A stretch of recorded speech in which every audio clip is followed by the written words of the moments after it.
जिस आदमी की आज हत्या हुई है ये फाइनेंसर था, ऐसा पता चल रहा है। लश्कर का चीफ है हाफिज सईद, उसके भतीजे का ब्रदर इन लॉ था, साला था। अगर आप सीधे सीधे लफ्जों में ये कहें तो एक और को टपका दिया गया है। टपक टपक के टपक रहे हैं, यानी कि कितने ही ज्यादा टपकाए जा चुके हैं। कहीं किसी गली चौराहे कूचे में हर जगह से खबरें ही आती रहती हैं कि इसको मार दिया, उसको मार दिया। आप बंदूक का सहारा लेके अपनी फॉरेन पॉलिसी चला रहे हैं, इनोसेंट लोगों को कश्मीर में मार रहे हैं, इनोसेंट लोगों को बलूचिस्तान में मार रहे हैं और सोच रहे हैं आपके साथ कुछ नहीं होगा। उसी आतंकवाद की बंदूक से अब आपके लोग मारे जा रहे हैं। परी शहजादा जो है ये जो था JUI का एक बड़ा लीडर था, लश्कर तैयबा का ऑपरेटिव था। ये हाफिज सईद के भतीजे का ब्रदर इन लॉ था। मोदी का इंडिया है वो हिंदुत्व के नजरिए पे चलता है। ये तालिबान जो इस्लाम के नाम पे, जिहाद के नाम पे अफगानिस्तान में हुकूमत कर रहे हैं, ये इस्लाम में हिंदुत्व के नजरिए के साथ कहीं कोई इत्तेहाद, कहीं कोई अलायंस बनता तारीख में आपने पहले देखा है? क्या बलोच को इंडिपेंडेंस कभी मिल सकता है? I would always have said कि नहीं यार, इट्स नॉट पॉसिबल, नहीं है, लड़ रहे हैं। Today I can say that हाँ बहुत मुश्किल है लेकिन नामुमकिन नहीं है। पाकिस्तान का जो तकदीर है पूरी तरीके से खराब हो गया। अभी इकोनॉमिक कोलैप्स तो है ही, जो बार बार मैं आपको कहता हूँ। FATF के प्रेशर से और हालत खराब हुई। हमारी तहजीब की जड़ें काट दी जाए, हमें पता ही ना चले कि हम कौन थे, कहां से आए थे, अपने माजी से शर्मिंदा होते रहे, क्योंकि माजी से जब आप गाफिल होंगे तो आपको पता ही नहीं कि किस शानदार तहजीब का आप हिस्सा थे। क्या कर रहा है और ये कौन था आदमी। इसके साथ साथ ऐसे कितने और लोग मारे गए हैं। मेरे पास फोटो के साथ लोग हैं और मेरे साथ हैं अरशद यूसुफ जई साहब, जो कि कराची से ही, वैसे ये रहने वाले खैबर पख्तूनख्वा के हैं, लेकिन कराची से ही बैठ करके ऐसे आतंकियों को एक्सपोज करते थे। अरशद साहब बहुत बहुत स्वागत आपका हमारे शो में। अरशद साहब, ये पूरा गेम क्या है? मेरे पास एक लंबी फहरिस्त है कि पिछले कुछ टाइम में कितने फंड रेजर्स या लश्कर के या JUI के लोग मारे गए। ये सारे वही तो थे जो कि पाकिस्तानी एस्टैब्लिशमेंट के खास बेटे थे, अडॉप्टेड बच्चे। इसके ऊपर काफी टाइम से नजर थी एजेंसीज की भी, साथ में अननोन गनमैन की। अननोन गनमैन को बधाई कि वो ऐसे लोगों को निपटा रहे हैं, लेकिन निपटा और कौन कौन रहे हैं। मेरे हाथ में एक फोटो, और अभी हम सारी फोटो से बात करेंगे अरशद साहब से। ये जो है ये हैं करीम निजामुद्दीन। करीम निजामुद्दीन जो हैं, इनकी हत्या 14 मार्च को हुई थी। इनकी हत्या जब इनकी हत्या हुई थी, इनके साथ उस समय हामिदुल हक, मुफ्ती शाकिर, खलीलुर रहमान हक्कानी जो कि अफगानिस्तान से है, करीम निजामुद्दीन ये खुद थे। इनकी हत्या खटक कॉलोनी में हुई थी और एक ब्लास्ट हुआ था एक मस्जिद के अंदर, उसमें हुई थी जब जमाते उलेमा इस्लामी के डिस्ट्रिक्ट चीफ अब्दुल नदीम वो प्रेयर कर रहे थे। ये अब्दुल नदीम भी इन्हीं के साथ 72 उरों के पास पहुंच गए थे। 14 मार्च की बात है ये। इंडिया जो मोदी का इंडिया है वो हिंदुत्व के नजरिए पे चलता है।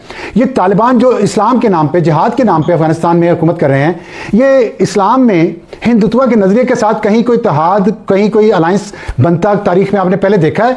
और अगर देखा है तो उसकी बुनियाद क्या होगी? इस्लाम, नजरिया या खाली माल पानी?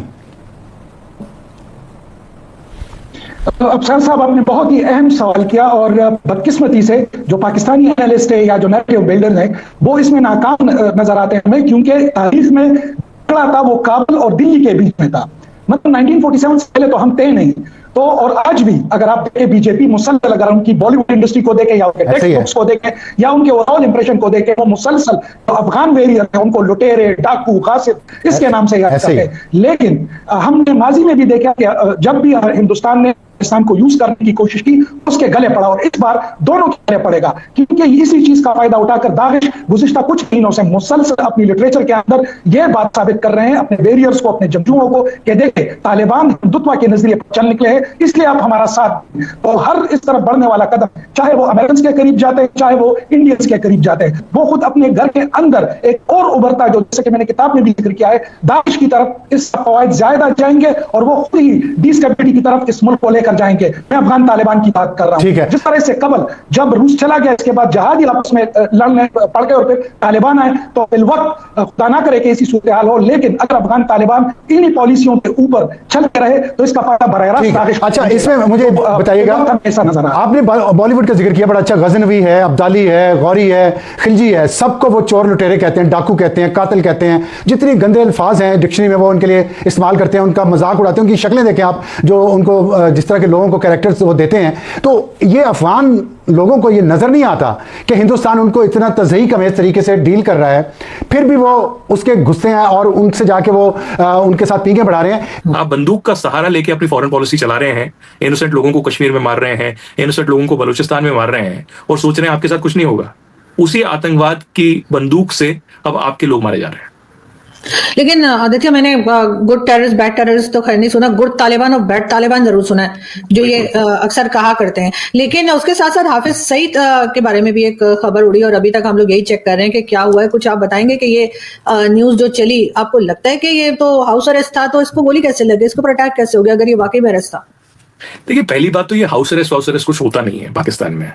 पाकिस्तान में सिंपल सी बात है, आप पीछे भी देखिए ना, अभी 1-2 साल पहले भी तो हमला हुआ था एक, जिसमें हाफिज सईद या बाकी कुछ लोग इंजर्ड हुए थे, उसका साथी शायद सैफुल्ला इंजर्ड हुआ था, और उसके बाद वो बच गया बाल। तो उस वक्त भी वो बाहर क्या कर रहा था? अभी भी जो लोग सोचते हैं कि वो लाहौर की जेल में है या हाउस अरेस्ट में है, ऐसा तो कुछ नहीं है। उसको लैंड क्रूजर दी जाती है, वो पूरा लैंड क्रूजर में बड़ी गाड़ियों में घूमता है पाकिस्तान आर्मी के सपोर्ट से, और ISI उसको सेफ हाउस में रखता है। ये है कि अभी वो अंडरग्राउंड है, अभी वो पूरी तरीके से जैसे लाहौर की मस्जिद में आता था तकरीर करने हर जुम्मा को, वो नहीं होता। अब उसकी जगह सैफुल्ला खालिद आता है या कोई दूसरा मक्की भी अब जो है चले गए, तो सैफुल्ला खालिद या बाकी लोग आते हैं। आप देखिए ना, 2 दिन पहले सैफुल्ला खालिद का वीडियो आया, मैंने ट्वीट किया था।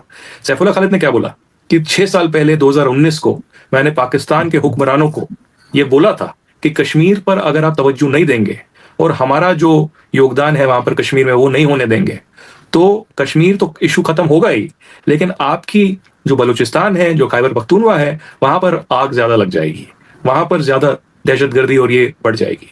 और एकदम प्रोफेटिक वर्ड्स हैं, वही हुआ और वही हो रहा है। अब ग्लोबल इंटरनेशनल प्रेशर के तहत उन्होंने जैश-ए मोहम्मद, मौलाना मसूद अजहर और हाफिज सईद और इन सबको अंडरग्राउंड जरूर किया है, लेकिन आतंकवाद तो अभी भी चल रहा है ना। अभी देखिए, हमास और जैश-ए मोहम्मद के लोग सामने आए रावला कोर्ट में, पाकिस्तान ऑक्युपाइड कश्मीर में, वहां पर पूरा तकरीर किया, पूरा बोला कि हमास और ये लोग सब साथ में हैं। तो हाफिज सईद का जो आप वाकया जेहलम का मुझे कह रही हैं, जितना मुझे पता चला, इसके 2 वर्जन मैं आपको बताता हूँ। मुझे सबसे पहले ये पाकिस्तानी जर्नलिस्ट से पता चला कि ऐसा हुआ है, और एक उर्दू अखबार पाकिस्तान में निकलता है, उन्होंने ये सबसे पहले रिपोर्ट किया।